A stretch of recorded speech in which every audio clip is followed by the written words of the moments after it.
Hi friends, good morning all of you. So, ഇന്നത്തെ സെഷനിൽ നമ്മൾ കുറച്ച് പ്രീവിയസ് ക്വസ്റ്റ്യൻസ് ഡിസ്കസ് ചെയ്തിട്ടുണ്ടായിരുന്നു.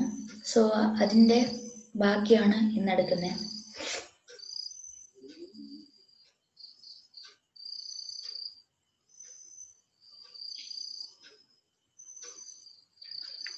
ഫസ്റ്റ് ക്വസ്റ്റ്യൻ, കായിക കേരളത്തിൻ്റെ പിതാവ്. കായിക കേരളത്തിൻ്റെ പിതാവ് എന്നറിയപ്പെടുന്നത് ഗോദവർമ്മ രാജയാണ്. ഗോദവർമ്മ രാജ. കേരളത്തിലെ ആദ്യ മാനസിക രോഗ ആശുപത്രി സ്ഥാപിക്കപ്പെട്ട ജില്ല ഏതാണ്? അത് തിരുവനന്തപുരം ജില്ലയിലാണ്. കേരളത്തിലെ ആദ്യത്തെ മാനസിക രോഗ ആശുപത്രി സ്ഥാപിക്കപ്പെട്ട ജില്ല തിരുവനന്തപുരമാണ്. ഗുരു നിത്യചൈതന്യ യതിയുടെ ജന്മസ്ഥലം എവിടെയാണ്? ഗുരു നിത്യചൈതന്യ യതിയുടെ ജന്മസ്ഥലം വകയാർ എന്നൊരു സ്ഥലത്താണ്. വകയാർ. വകയാർ സ്ഥിതി ചെയ്യുന്നത് പത്തനംതിട്ട ജില്ലയിലാണ്. പത്തനംതിട്ട ജില്ല. സോ ഗുരു നിത്യ ചൈതന്യ യതിയുടെ ജന്മസ്ഥലം is situated in Vakayar in Pathanamthitta district.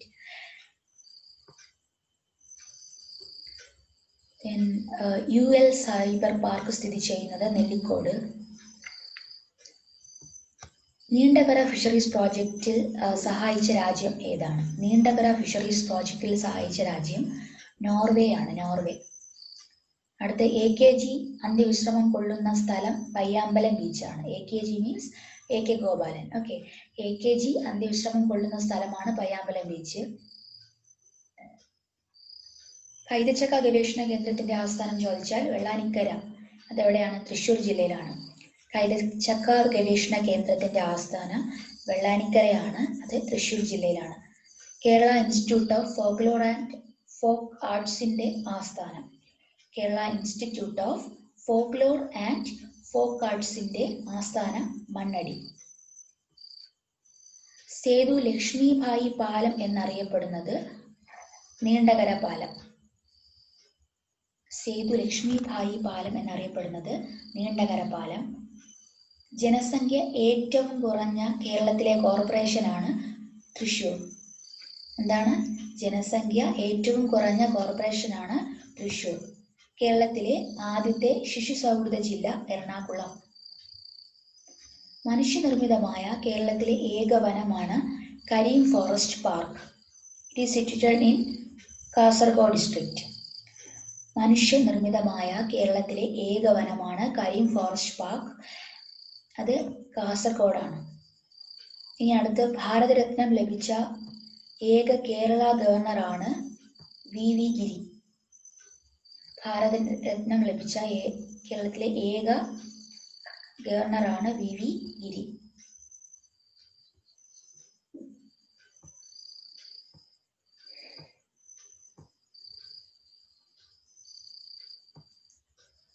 Next question, കേരളത്തിലെ ഏറ്റവും വലിയ ജില്ല അറിയാം? പാലക്കാട്.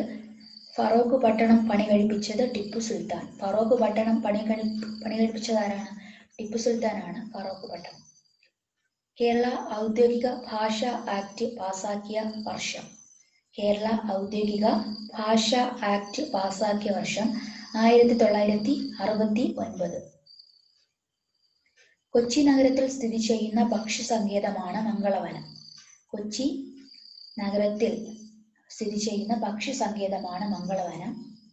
സെന്റ് ആഞ്ചലോ കോട്ട ഓർ കണ്ണൂർ കോട്ട പണി കഴിപ്പിച്ച Portuguese viceroy Francisco de Almeida. So രണ്ട് പേര് കൊടുത്തിട്ടുണ്ട്. ഒന്നുകിൽ സെന്റ് ആഞ്ചലോ കോട്ട അല്ലെങ്കിൽ കണ്ണൂർ കോട്ട പണി കഴിപ്പിച്ച പോർച്ചുഗീസ് വൈസ്രോയി ചോദിച്ചാൽ എന്തെഴുതണം? Francisco de Almeida. സോ വർഷം ഓർക്കാൻ പറ്റുമെങ്കിൽ ഓർത്തിരിക്കുക. ജസ്റ്റ് 1505 ആണ്. 1505 പണി കഴിപ്പിക്കുന്നത്. ചന്ദ്രഗിരി പുഴയുടെ പ്രധാന പോഷക നദി. ചന്ദ്രഗിരി പുഴയുടെ പ്രധാന പോഷക നദിയാണ് പയസ്സിനി പുഴ. ചന്ദ്രഗിരി പുഴയുടെ പ്രധാന പോഷക നദി ചോദിച്ചാൽ പയസ്സിനി പുഴയാണ്. യുനെസ്കോയുടെ ഏഷ്യ പസഫിക് അവാർഡ് നേടിയ കേരളത്തിലെ ക്ഷേത്രം. യുനെസ്കോയുടെ ഏഷ്യ പസഫിക് അവാർഡ് നേടിയ കേരളത്തിലെ ക്ഷേത്രമാണ് വടക്കുംനാഥ ക്ഷേത്രം. മ്യൂറൽ പഗോഡ എന്നറിയപ്പെടുന്നത് പത്മനാഭസ്വാമി ക്ഷേത്രമാണ്. മ്യൂറൽ പഗോഡ പത്മനാഭസ്വാമി ക്ഷേത്രം. പാതിരാമണൽ പക്ഷി സങ്കേതം സ്ഥിതി ചെയ്യുന്നത് വേമ്പനാട്ട് കായലിലാണ്. അത് ആലപ്പുഴ ജില്ലയിലാണ് പാതിരാമണൽ പക്ഷി സങ്കേതം. അടുത്ത തകഴി മ്യൂസിയം സ്ഥിതി ചെയ്യുന്നത് ആലപ്പുഴ. Thakazhi museum in Alappuzha. ഉജ്ജയിനി എന്ന കൃതിയുടെ രചയിതാവ് ONV കുറുപ്പ്. ഉജ്ജയിനി. ഉഷ്ണമേഖല എന്ന കൃതിയുടെ രചയിതാവ് കാക്കനാടൻ. ഉഷ്ണമേഖല രചിച്ചത് കാക്കനാടൻ. ഋതുക്കളുടെ കവിയാണ് ചെറുശ്ശേരി. ഋതുക്കളുടെ കവിയാണ് ചെറുശ്ശേരി.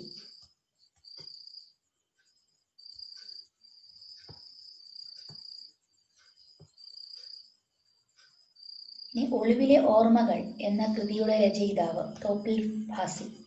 ഒളിവിലെ ഓർമ്മകൾ എന്ന കൃതിയുടെ രചയിതാവ് ചോദിച്ചാൽ തോപ്പിൽ ഭാസി. ഓർമ്മക്കുറിപ്പുകൾ is an autobiography of K Ajitha. K Ajitha എന്ന വ്യക്തിയുടെ ആത്മകഥയാണ് ഓർമ്മക്കുറിപ്പുകൾ. ഓർമ്മയുടെ അറകൾ. ഐ തിങ്ക് നമ്മൾ ബഷീറിനെയും തോപ്പിൽ ഭാസി വെച്ച് നോക്കുമ്പോൾ ഈ ഒരു ക്വസ്റ്റ്യൻ അത്ര ഇമ്പോർട്ടൻ്റ് അല്ലാന്ന് തോന്നുന്നു. ജസ്റ്റ് അത് അറിഞ്ഞിരിക്കും. ഓർമ്മയുടെ അറകൾ ആരുടെ ആത്മകഥയാണ്? വൈക്കം മുഹമ്മദ് ബഷീർ. അറകൾ. ഓർമ്മയുടെ തീരങ്ങളിൽ.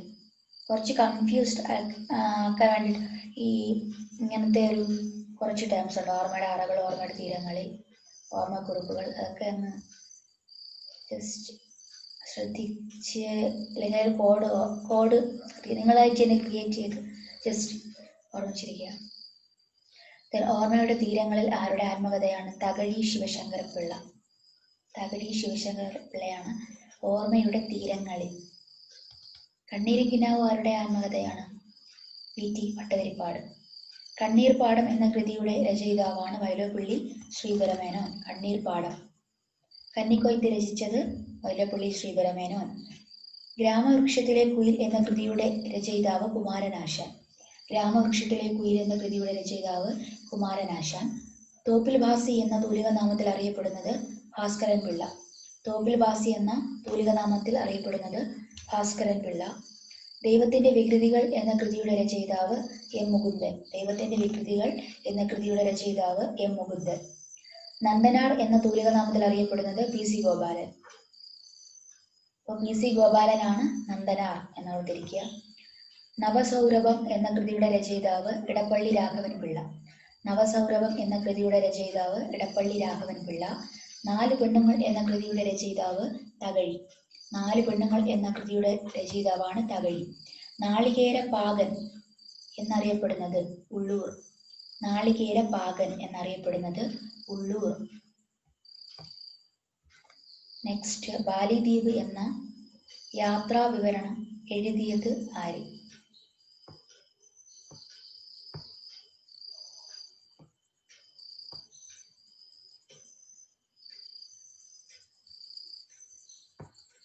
ബാലിദ്വീപ് എന്ന യാത്രാ വിവരണം എഴുതിയിട്ടുള്ളത് SK പൊറ്റക്കാടാണ്. SK പൊറ്റക്കാട് ഫെമിലിയർ ആണ്. ശ്രീനാരായണ ഗുരുവിന്റെ ഭവനം വയൽവാരം വീടിലാണ് ശ്രീനാരായണ ഗുരു ജനിക്കുന്നത്. ശ്രീനാരായണ ഗുരു ജനിച്ച സ്ഥലം ചോദിച്ചാൽ ചെമ്പഴന്തിയാണ്. ശ്രീനാരായണ ഗുരുവിനെ ഗാന്ധിജി സന്ദർശിച്ച വർഷം, ഇത് ഒരുപാട് പ്രാവശ്യം ചോദിച്ചിട്ടുള്ള ക്വസ്റ്റ്യൻ ആണ്. ശ്രീനാരായണ ഗുരുവിനെ ഗാന്ധിജി സന്ദർശിച്ച വർഷം ചോദിച്ചാൽ 1925 മാർച്ച് 12. എന്താണ് 1925 മാർച്ച് 12 ആണ്. ശ്രീനാരായണ ഗുരുവിനെ ഗാന്ധിജി സന്ദർശിച്ച വർഷം 1925 മാർച്ച് 12. ശ്രീനാരായണ ഗുരുവിന്റെ ആദ്യ ശ്രീലങ്ക സന്ദർശനം 1918. അപ്പോൾ ശ്രീനാരായണ ഗുരു അദ്ദേഹം ശ്രീലങ്ക സന്ദർശിച്ചിട്ടുണ്ട്. വേറൊരു രാജ്യവും സന്ദർശിച്ചിട്ടായിട്ട് നമുക്ക് അറിയില്ല.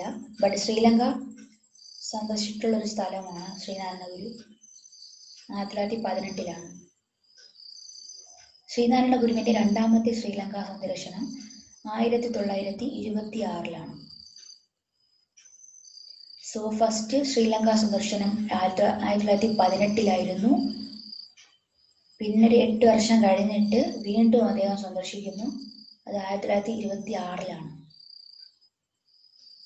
ശ്രീനാരായണ ഗുരുവിനെ ടാഗോർ സന്ദർശിച്ചപ്പോൾ ടാഗോറിനൊപ്പം ഉണ്ടായിരുന്ന വ്യക്തി C.F. ആൻഡ്രൂസ്. ശ്രീനാരായണ ഗുരുവിനെ ടാഗോർ സന്ദർശിച്ചപ്പോൾ ടാഗോറിനൊപ്പം ഉണ്ടായിരുന്ന വ്യക്തിയാണ് C.F. ആൻഡ്രൂസ്. അദ്ദേഹത്തിന്റെ ഒരു പേരാണ് ദീനബന്ധു. ദീനബന്ധു എന്ന പേരിൽ അറിയപ്പെടുന്നത് ആരാണ്? C.F. ആൻഡ്രൂസ്. ദീനബന്ധുവാണ് C.F. ആൻഡ്രൂസ്. കാവിയും കമണ്ഡലവും ഇല്ലാത്ത സന്യാസി. കാവിയും കമണ്ഡലവും ഇല്ലാത്ത സന്യാസി എന്നറിയപ്പെടുന്നത് ചട്ടമ്പി സ്വാമികൾ. കല്ലുമാല പ്രക്ഷോഭത്തിന്റെ നേതാവ് അയ്യങ്കാളി. വിവേകാനന്ദ സന്ദേശം എന്ന കൃതി രചിച്ചത് ആഗമാനന്ദൻ. വിവേകാനന്ദ സന്ദേശം എന്ന കൃതി രചിച്ചത് ആഗമാനന്ദൻ.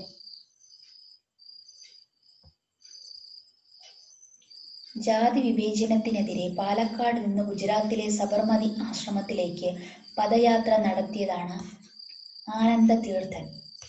ജാതി വിവേചനത്തിനെതിരെ പാലക്കാട് നിന്ന് ഗുജറാത്തിലെ സബർമതി ആശ്രമത്തിലേക്ക് പദയാത്ര നടത്തിയത് ആരാണ്? ആനന്ദ തീർത്ഥനാണ്. ദൈവം സർവവ്യാപിയാണ്. ഞാൻ ദൈവത്തെ തേടി ഒരിക്കലും ക്ഷേത്രത്തിൽ പോകാറില്ല. ക്ഷേത്രമാണ് ഐക്യത്തെ സംരക്ഷിക്കുന്ന ഏറ്റവും വലിയ സ്ഥാപനം. ഇത് ആരുടെ വാക്കുകളാണ്? സ്വാമി ആനന്ദ തീർത്ഥൻ. ചില മഹത് വ്യക്തികളുടെ കോട്ട്സ് ഇതുപോലെ തന്നിട്ട് ഇത് ആര് പറഞ്ഞതാണ് എന്ന് ചോദിക്കാറുണ്ട്. അപ്പോൾ അതുപോലത്തെ ഒരു ക്വസ്റ്റ്യൻ ആണിതും. ദൈവം സർവവ്യാപിയാണ്. ഞാൻ ദൈവത്തെ തേടി ഒരിക്കലും ക്ഷേത്രത്തിൽ പോകാറില്ല.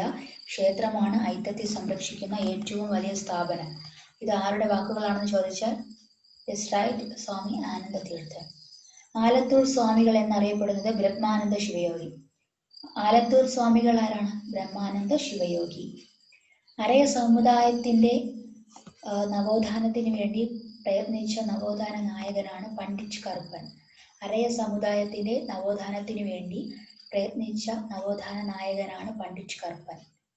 ജാതി വ്യവസ്ഥയ്ക്കും തൊട്ടുകൂടായ്മയ്ക്കുമെതിരെ പരാമർശിക്കുന്ന കേരളത്തിലെ ആദ്യത്തെ കൃതിയാണ് ജാതിക്കുമ്മി.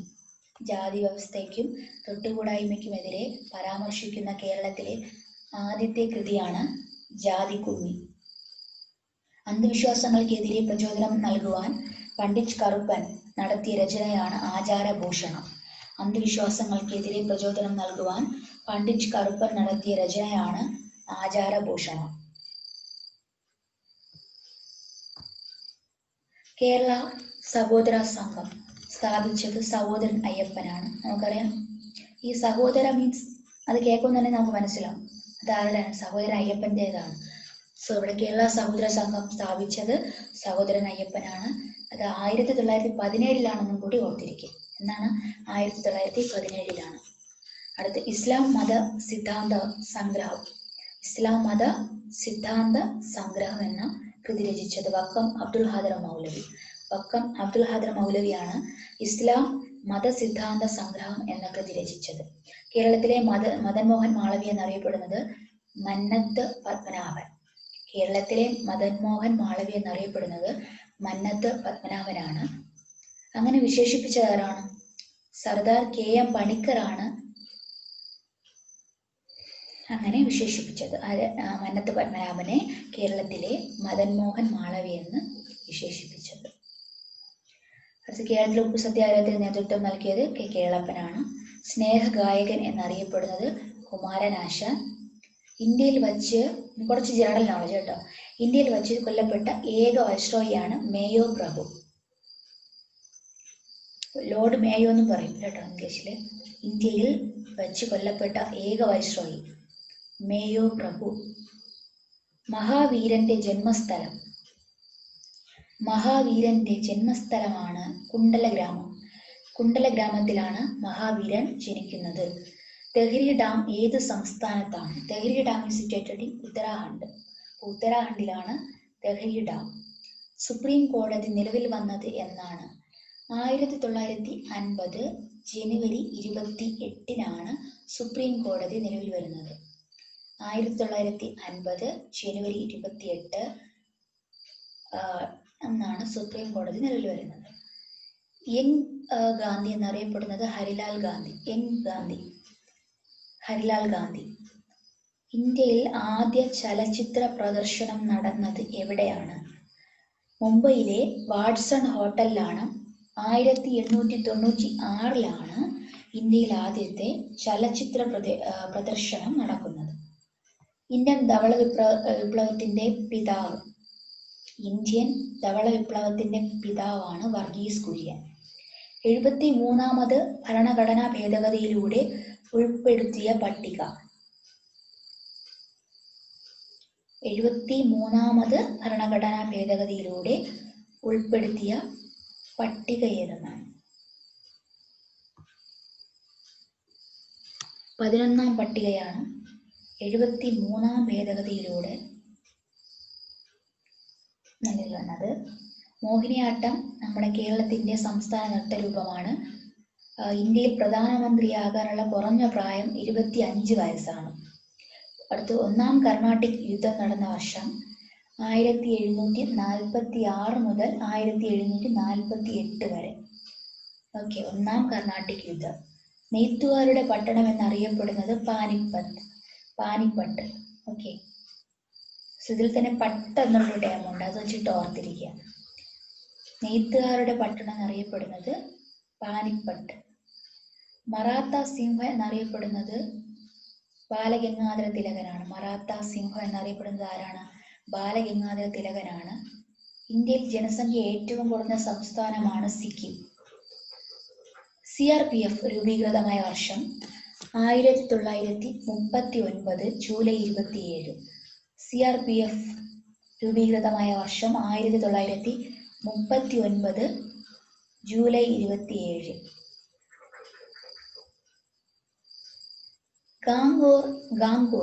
ഗാംഗൂർ എന്ന സംസ്ഥാന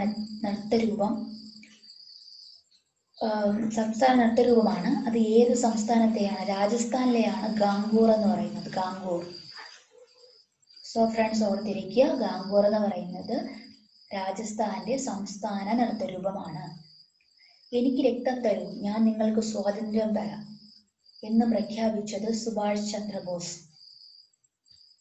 നമ്മൾ 10ാം ക്ലാസ്സിലെ ടെക്സ്റ്റ് ബുക്കിലെ ഒരു കോട്ടാണ്. എനിക്ക് രക്തം തരൂ, ഞാൻ നിങ്ങൾക്ക് സ്വാതന്ത്ര്യം തരാം എന്ന് പ്രഖ്യാപിച്ചത് സുഭാഷ് ചന്ദ്രബോസാണ്.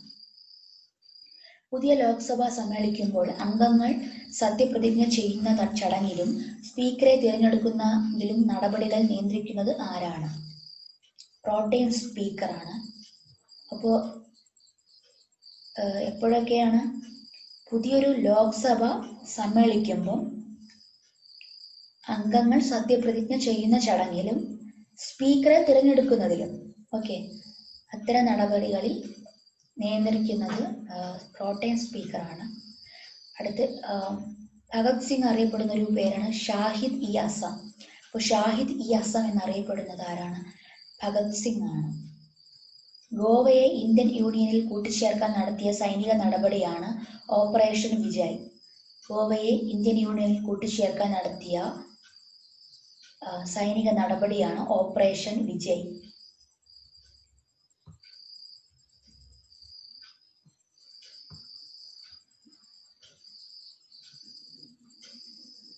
പിന്നെ പുല്ലുമേട് ദുരന്തം, അത് പണ്ട് നടന്നൊരു സംഭവമാണല്ലേ. അപ്പോൾ അതിനെപ്പറ്റി അന്വേഷിച്ച കമ്മീഷനാണ് ഹരികരൻ നായർ കമ്മീഷൻ. അപ്പോൾ Harikaran Nair commission is related with Pullumedu ദുരന്തം. അടുത്ത ഭൂദാന പ്രസ്ഥാനം ആരംഭിച്ചത് ആചാര്യ വിനോബ ഭാവെ. സോ ഫ്രണ്ട്സ്, ഇതൊക്കെ ബേസിക് ആയിട്ടുള്ള ഫണ്ടമെന്റൽ ക്വസ്റ്റ്യൻസ് ആണ് PSCയുടെ. അപ്പോൾ നിങ്ങളത് അവോയ്ഡ് ചെയ്തിരിക്കുക. ഭൂദാന പ്രസ്ഥാനം ആരംഭിച്ചത് ആചാര്യ വിനോബ ഭാവെ. ഇന്ത്യയിലെ വന്ധ്യവയോധികൻ എന്നറിയപ്പെടുന്നത് Dadabhai Naoroji. Old man of India എന്നറിയപ്പെടുന്നത് ദാദാഭായ് നവറോജി. വിന്ധ്യ സത്പുര കുന്നുകൾക്കിടയിലൂടെ ഒഴുകുന്ന നദിയാണ് നർമ്മദ. നർമ്മദ നദി ഏതൊക്കെ കുന്നുകൾക്കിടയിലൂടെ ഒഴുകുന്നു? വിന്ധ്യ സത്പുര കുന്നുകൾക്കിടയിലൂടെ. ഇന്ത്യയിലെ ആദ്യത്തെ വനിതാ ലഫ്റ്റനന്റ് ചോദിച്ചാൽ പുനിത അറോറ. ഇന്ത്യയിലെ ആദ്യത്തെ വനിതാ ലഫ്റ്റനന്റ് ആണ് പുനിത അറോറ. ഇന്ത്യൻ ചരിത്രത്തിന്റെ പിതാവാണ് കൽഹണൻ. സാധാരണ ചരിത്രത്തിന്റെ പിതാവ് ചോദിക്കുമ്പോൾ നമ്മൾ ഹെറോഡോട്ടസ് എഴുതാറുണ്ട്. സോ ഇവിടെ ഇന്ത്യൻ ചരിത്രത്തിന്റെ പിതാവ് ചോദിക്കുമ്പോൾ കൽഹണൻ ആണ് ആൻസർ. ഗോവയുടെ ജീവരേഖ എന്നറിയപ്പെടുന്ന നദിയാണ് മണ്ഡോവി നദി. ഗോവയുടെ ജീവരേഖ എന്നറിയപ്പെടുന്ന നദി മണ്ഡോവി നദി. നിരക്ഷരനായ മുഗൾ ചക്രവർത്തി ആരാണ്? അക്ബറാണ്. നിരക്ഷരനായ മുഗൾ ചക്രവർത്തിയാണ് അക്ബർ. ഗാന്ധിജി 1930 ഉപ്പു സത്യാഗ്രഹം തുടങ്ങിയത് എവിടെ നിന്ന്? സബർമതിയിൽ നിന്നാണ് ഗാന്ധിജി 1930 ഉപ്പു സത്യാഗ്രഹം തുടങ്ങുന്നത്. നേഫ. നേഫയുടെ പുതിയ പേര് അരുണാചൽ പ്രദേശ്. സോ നമ്മുടെ അരുണാചൽ പ്രദേശ് പഴയ കാലത്ത് അറിയപ്പെട്ടിരുന്നത് നേഫ എന്നാണ്. നേഫ means north east frontier agency. I think north east frontier agency എന്നാണ് നേഫ.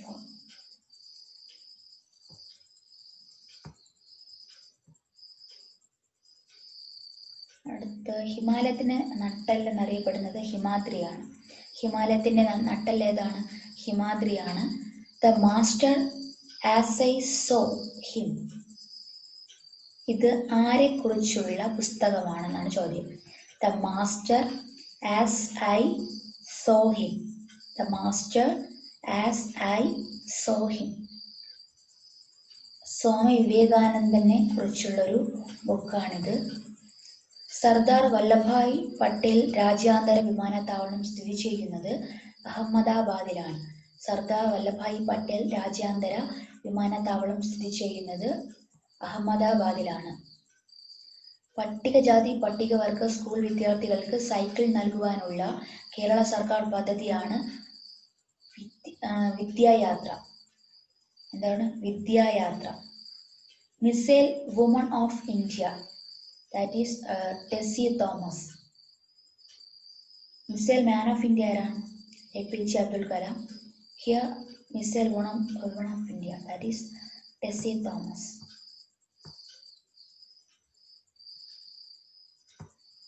ഇനി കുറച്ച് ജീവജാലങ്ങൾ, അവയെക്കുറിച്ചുള്ള പഠനശാഖകളാണ്. സോ അക്കാറോളജി. അക്കാറോളജി മീൻസ് വണ്ടുകളെ പറ്റിയുള്ള പഠനമാണ് അക്കാറോളജി. ദെൻ ആംഫിബയോളജി, ഉഭയജീവികൾ. നമുക്കറിയാലോ, ഉഭയജീവികൾ മീൻസ് കരയിലും വെള്ളത്തിലും ജീവിക്കുന്ന തവളയെ പോലത്തുള്ള ജീവികളാണ്. ആംഫിബിയൻസ് നമ്മൾ പറയും. സോ ആംഫിബയോളജി മീൻസ് ഉഭയജീവികളെ കുറിച്ചുള്ള ഒരു പഠനമാണ്. ദെൻ അരാക്നോളജി. അരാക്നോളജി എട്ടുകാലികൾ, തേളുകൾ, അതിനെക്കുറിച്ചുള്ള പഠനമാണ് അരാക്നോളജി. അരാക്ക്. നമ്മൾ ഒരു കോഡായിട്ട് പറയുകയാണെങ്കിൽ, നമ്മൾ എട്ടുകാലി വലയില്ലേ, എട്ടുകാലി വലയിൽ സാധാരണ നമ്മൾ പിടിക്കുമ്പോൾ അത് കയ്യിലൊട്ടും. പിന്നെ നമ്മൾ അരക്കില്ലേ, അരക്ക്, ചക്ക അരക്ക്, അതുപോലെ ഒട്ടൂലേ, അതുപോലെ അരക്കെന്ന് ഓർത്തിരിക്കുക. അരക്ക്. ഓക്കെ, ഇവിടെ അരക്ക് എന്നൊരു ടേമുണ്ട്, അരക്നോളജി. സോ എട്ടുകാലികൾ, തേളുകൾ എന്നിവയെ കുറിച്ചുള്ള പഠനമാണ് അരാക്നോളജി. പിന്നെ സസ്യങ്ങളെ കുറിച്ചുള്ള പഠനം ബോട്ടണി. പായലുകളെ കുറിച്ചുള്ള പഠനം bryology. Bryology means study of പായലാണ്, പായൽ.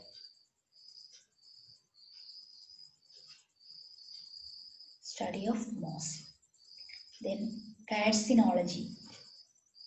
കാർസിനോളജി മീൻസ് ഞണ്ടുകൾ, ചെമ്മീനുകൾ, അവയെക്കുറിച്ചുള്ള പഠനമാണ്. നമ്മൾ സാധാരണ ഈ കാർസിനോജൻസ് എന്ന് കേട്ടിട്ടുണ്ട്. നമ്മുടെ ക്യാൻസർ ഉണ്ടാക്കാൻ കാരണമായിട്ടുള്ള ഫാക്ടേഴ്സ്, അതിനാണ് കോമൺലി കാർസിനോജൻസ് എന്ന് പറയുന്നത്. പിന്നെ വേറൊരു ഫാക്ട് പറയുകയാണെങ്കിൽ, നമ്മൾ മനുഷ്യനെ കാർന്ന് തിന്നുന്ന ഒരു രോഗം എന്ന നിലയിലാണ് നമ്മൾ ക്യാൻസറിനെ പറയുന്നത്.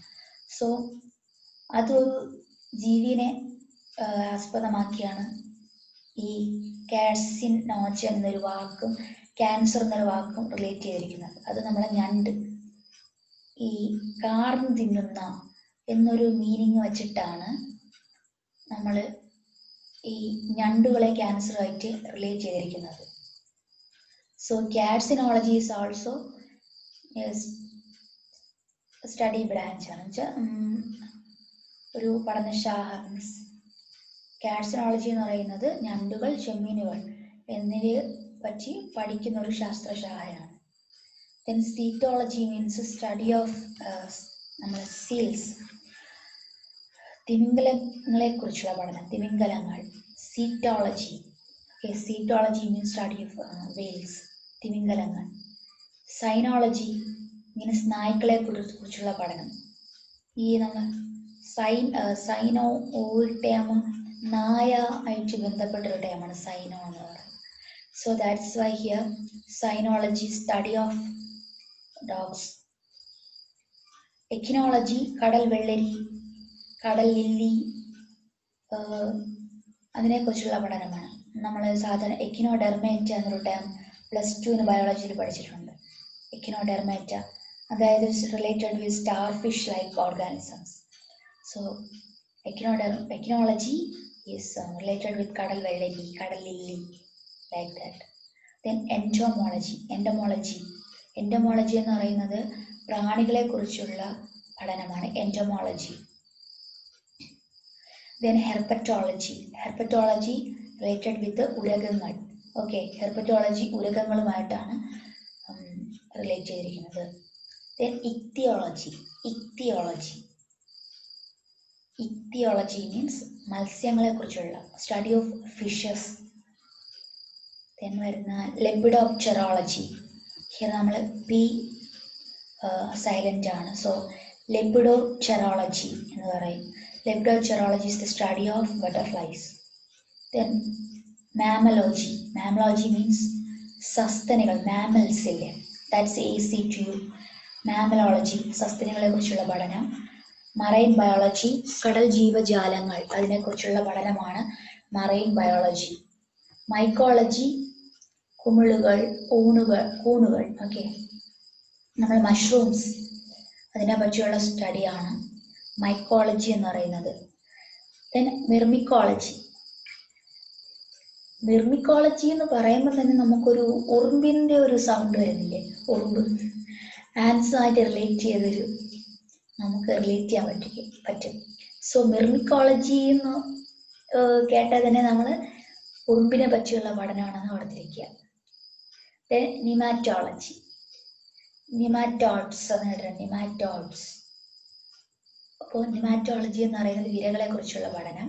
ദെൻ ഓർണിത്തോളജി, അതറിയാമല്ലോ, ഓർണിത്തോളജി മീൻസ് പക്ഷികളെ കുറിച്ചുള്ളത്. Then പാലിയോസുവോളജി. Paleo means related with the fossil. So zoology is related with animals. So ജന്തുജാലങ്ങളുടെ fossil, that is paleozoology. So ജന്തുജാലങ്ങളുടെ ഫോസിലിനെ പറ്റിയുള്ള പഠനമാണ് പാലിയോസുവോളജി. ദെൻ പാലിയോബോട്ടണി വരുന്നുണ്ട്. ഇവിടെ ജന്തുജാലം വന്നു, സോ സുവോളജി. ഇവിടെ ബോട്ടണി വരുമ്പോൾ സസ്യങ്ങൾ വരും. സോ നമ്മുടെ ഫോസിൽ സസ്യങ്ങളെ പറ്റിയുള്ള പഠനമാണ് പാലിയോബോട്ടണി. ദെൻ പാരസൈറ്റോളജി, പരാദങ്ങൾ. പാരസൈറ്റ്സ് അറിയാമല്ലോ, പരാദജീവികൾ. മറ്റുള്ള സസ്യങ്ങളെയോ മൃഗങ്ങളെയൊക്കെ ആശ്രയിച്ച് ജീവിക്കുന്നതാണ് പരാദങ്ങൾ എന്ന് പറയുന്നത്, parasites. So parasitology. Then phycology, കടൽ പായലുകളെ കുറിച്ചുള്ളതാണ് ഫൈക്കോളജി. പ്രൈമറ്റോളജി, പ്രൈമേറ്റ്സ് എന്താണ്, it's related with man, apes, നമ്മുടെ ചിമ്പാൻസി, പ്രൈമേറ്റ്സ് ഇല്ലേ. അപ്പോൾ മനുഷ്യൻ, കുരങ്ങായിട്ട് അങ്ങനെയൊക്കെയാണ് പ്രൈമേറ്റ്സ് എന്ന് പറയുന്നത്. So that's why primatology is a study of man, chimpanzee, monkeys. Okay. Then protozoology, protozoas, ഇതിൽ തന്നെയുണ്ട് പ്രോട്ടോസോ. സോ പ്രോട്ടോസോകളെ കുറിച്ചുള്ള പഠനമാണ് പ്രോട്ടോസോളജി. then ചെറിഡോളജി, പന്നലുകളെ കുറിച്ചുള്ള പഠനമാണ് ചെറിഡോളജി. ഇവിടെ നമ്മൾ പി അങ്ങനെ ഉച്ചരിക്കാറില്ല. സോ ചെറിഡോളജി. then വൈറോളജി, വൈറസിനെ പറ്റിയുള്ള പഠനം വൈറോളജി. സുവോളജി, ജന്തുജാലങ്ങളെ കുറിച്ചുള്ള പഠനം.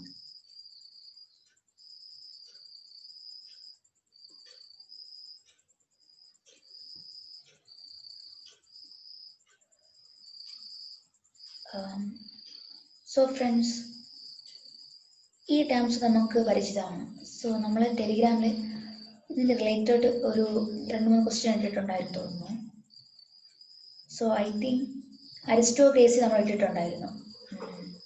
It's about the government ruled by noble persons. So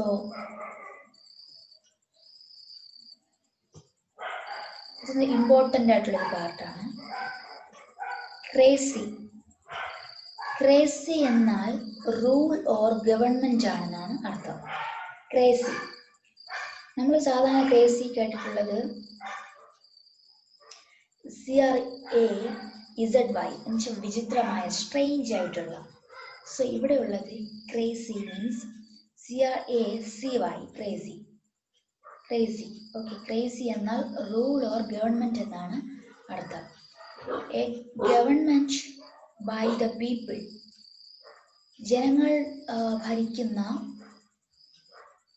ജനങ്ങളാൽ ഭരിക്കുന്ന ഒരു സിസ്റ്റം, ദാറ്റ് ഈസ് ജനാധിപത്യം. നമുക്കറിയാലോ ഡെമോക്രസി എന്ന് പറയുന്നത് അവിടെ ജനങ്ങൾക്കാണ് ആധിപത്യം. ആരാണ് ഭരിക്കുന്നത്?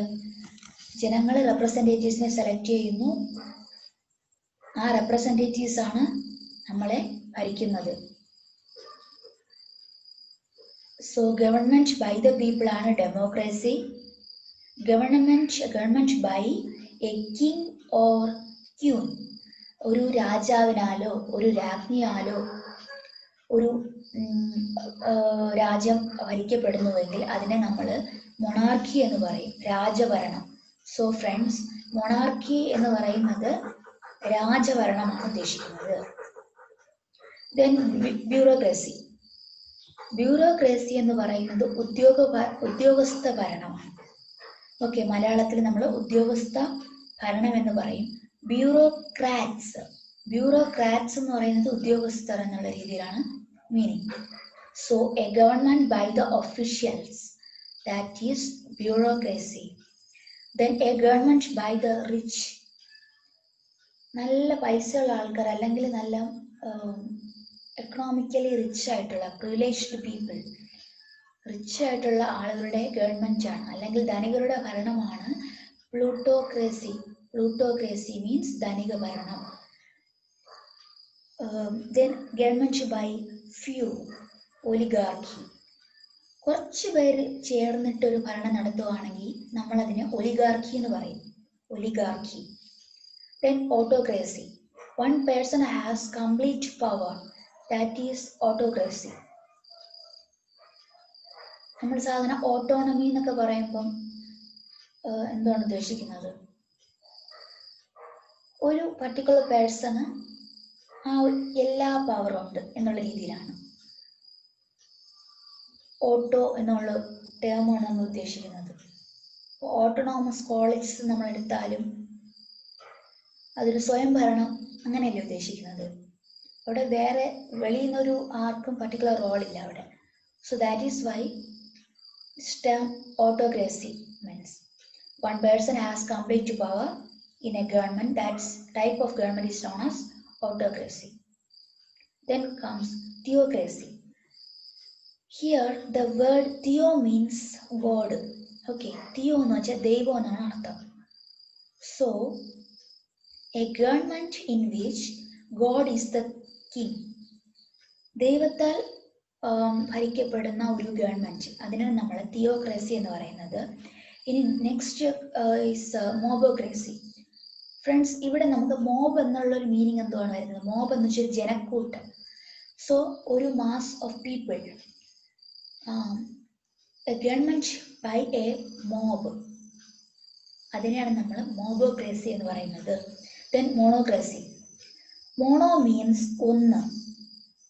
ഓക്കെ, സോ ഒരു സിംഗിൾ പേഴ്സൺ, ഒരു വ്യക്തി ഇയാൾ ഒരു ഗവൺമെന്റിൽ അവിടെ രൂപം കൊള്ളുന്നുവെങ്കിൽ അതിനെ നമ്മൾ മോണോക്രസി എന്ന് പറയുന്നു. Then gynocracy. Gyno means it's related with woman. So a government by women. Okay, women. So these terms are pronounced as women. So government by women. സ്ത്രീകളാൽ ഉള്ളൊരു സ്ത്രീകൾ മാത്രം ഭരിക്കുന്ന ഒരു സിസ്റ്റം ഉണ്ടെങ്കിൽ അത് നമ്മൾ ഗൈനോക്രസി എന്ന് പറയും. ദെൻ വേറൊരു ടേമാണ് ഒപ്നി. നമ്മൾ ഇംഗ്ലീഷ് സെക്ഷനിൽ വരുന്ന സമയത്ത് ഇങ്ങനത്തെ ക്വസ്റ്റ്യൻസ് പ്രതീക്ഷിക്കാവുന്നതാണ്. ഇനിയൊരു വൺ വേർഡ് സബ്സ്റ്റിറ്റ്യൂഷൻ എന്നോ അങ്ങനത്തെ കുറച്ച് ടൈപ്പ് ക്വസ്റ്റ്യൻസ് ഉണ്ട്. സോ നമ്മൾ ഒമ്നി പൊട്ടൻറ്റ്, ഒമ്നി പ്രസൻറ്റ്, ഒമ്നീസിയൻറ്റ്, അങ്ങനത്തെ കുറച്ച് കൺഫ്യൂഷൻ ആക്കുന്ന കുറച്ച് ടേംസ് ഉണ്ട്. സോ നമ്മൾ അതിൻ്റെ മീനിങ് കറക്റ്റായിട്ട് അറിഞ്ഞിരിക്കണം. സോ ഫസ്റ്റ് ഒമ്നി എന്നതിൻ്റെ മീനിങ് നമ്മൾ അറിഞ്ഞിരിക്കണം. ഒമ്നി എന്ന് വെച്ചാൽ ഇറ്റ്സ് മീൻസ് ഓൾ, എല്ലാം, സർവം എന്നുള്ള മീനിങ് ആണ് ഒമ്നിക്ക് വരുന്നത്. സോ ഒമ്നി പൊട്ടൻറ്റ് അതിൻ്റെ മീനിങ് എന്ന് പറയുന്നത് സർവശക്തിയുള്ള. ഇവിടെ പറഞ്ഞല്ലോ ഒപ്നി എന്ന് പറയുന്നത് ഓൾ മീൻസ് സർവ, പൊട്ടൻറ്റ് മീൻസ് പൊട്ടൻഷ്യൽ, ശക്തിയുള്ള, കഴിവുള്ള. സോ ഒപ്നി പൊട്ടൻറ്റ് മീൻസ് സർവശക്തിയുള്ള. One who is all powerful, one who is all powerful. Then ഒപ്നി present. ഒപ്നി means സർവ, പ്രസൻറ്റ് മീൻസ് വ്യാപിച്ചിരിക്കുന്ന എന്നുള്ള അർത്ഥമാണ്. ഒപ്നി പ്രസൻറ്റ്, എല്ലായിടവും നമുക്ക് കാണാൻ കഴിയുന്ന, സർവവ്യാപിയായ. One who is present everywhere, that is Omni present. Then ഒമ്നീസിയൻറ്റ്. ഒമ്നീസിയൻറ്റ് എന്ന് പറയുന്നത് സർവജ്ഞാനി, ത്രിലോക ജ്ഞാനി, എല്ലാത്തിനെ പറ്റിയും അറിവുള്ള ആ ഒരു മീനിങ് ആണ് ഒമ്നീസിയൻറ്റ് എന്നുള്ളത്. One who knows everything. Okay, that is omniscient. Then killing of a human being, അത് നമ്മൾ ഹോമിസൈഡാണ്. Killing of a human being എന്ന് പറയുന്നത് ഹോമിസൈഡാണ്. സോ ഫ്രണ്ട്സ്, ഇവിടെ നെക്സ്റ്റ് നമ്മൾ ഓർത്തിരിക്കാനുള്ളത് സൈഡ് എന്ന് വെച്ചാൽ ഇതിൻ്റെ മീനിങ് കൊല്ലുക, കില്ലിംഗ് എന്നുള്ളതാണ്. ഓക്കെ, അപ്പോൾ ഹോമിസൈഡ് എന്ന് പറയുന്നത് നമുക്കറിയാം, homi means it's related with man, human being. So homicide എന്ന് വെച്ചാൽ മാനിനെ കൊല്ലുക, മനുഷ്യരെ കൊല്ലുക എന്നുള്ളൊരു മീനിങ് ആണ്. സോ ദാറ്റ്സ് വൈ ഹിയർ നരഹത്യ, അതിൻ്റെ നരഹത്യ എന്നറിയപ്പെടുന്നതും homicide, killing of a human being. Then regicide. ഇവിടെ റെജി എന്ന് ഉദ്ദേശിക്കുന്ന ടേം എന്ന് പറയുന്നത് related with royal, that is king, രാജാവിനെ രാജ്ഞിയെ പറ്റി ഉള്ളൊരു ടേമാണ് റെജി എന്ന് പറയുന്നത്. സോ റെജിസൈഡ് എന്ന് പറയുന്നത് കില്ലിംഗ് ഓഫ് എ കിങ് ആണ്, രാജഘാതകൻ എന്ന് പറയും. So I think it's clear for you. അതിൻ്റെ തന്നെ കുറച്ചൊരു 3 ടേംസ് കൂടിയുണ്ട്. ഇൻഫാൻറ്റിസൈഡ്, നമ്മൾ ശിശുഹത്യ എന്ന് പറയും, കൊച്ചു കുഞ്ഞുങ്ങളെ കൊന്നുകളയുന്ന ഒരു ഇതാണ്. Killing of an infant or new born baby. ശിശുഹത്യ, ജനിച്ച് നവജാത ശിശുക്കളെ കൊന്നുകളയുന്ന ഒരു cruelty of thing, that is infanticide. Then killing of a race or community, ഒരു പർട്ടിക്കുലർ ഒരു കമ്മ്യൂണിറ്റി, ഒരു വർഗം, ഒരു വംശം, അതിനെ ഫുള്ളായിട്ട് കൊന്നുകളയുക, അതിനെ നമ്മൾ ജെനോസൈഡ്. സോ ജെനോസൈഡ്, ഓക്കെ, വർഗ നശീകരണം ഒരു വർഗഹത്യ എന്ന് പറയും. So genocide, killing of a race or community. Then killing of self or self murder, നമുക്കറിയാം സൂയിസൈഡ്, സെൽഫായിട്ട് കൊന്നുകളയുക, നമ്മളെ തന്നെ കൊന്നുകളയുക, അതിനെയാണ് നമ്മൾ സൂയിസൈഡ് എന്ന് പറയുന്നത്. സോ ഗൈസ്, സോ ഇത്രയാണ് ഞാൻ ഉദ്ദേശിച്ചെടുക്കാൻ. So I will continue this section afterwards. I think in morning സെഷനിൽ തന്നെ ഒരു ലൈവ് സെഷൻ എൻ്റെ ഒരു ഫ്രണ്ടുമായിട്ട് എടുക്കാൻ ഉദ്ദേശിച്ചിട്ടുണ്ട്. Subin Suresh. So I will continue this session. So keep watching my channel and keep supporting. So നിങ്ങളുടെ സപ്പോർട്ട് ആവശ്യമാണ്. സോ ജസ്റ്റ് നിങ്ങളുടെ ഫീഡ്ബാക്സ് കമൻസ് എല്ലാം അറിയിക്കുക. ഓക്കെ, ഇത് കഴിഞ്ഞിട്ട് നമ്മൾ മാത്സ് സെഷനാണ് സ്റ്റാർട്ട് ചെയ്യാൻ ഉദ്ദേശിക്കുന്നത്. So keep watching. Thank you for your kind listening. Thank you, friends. Have a nice day.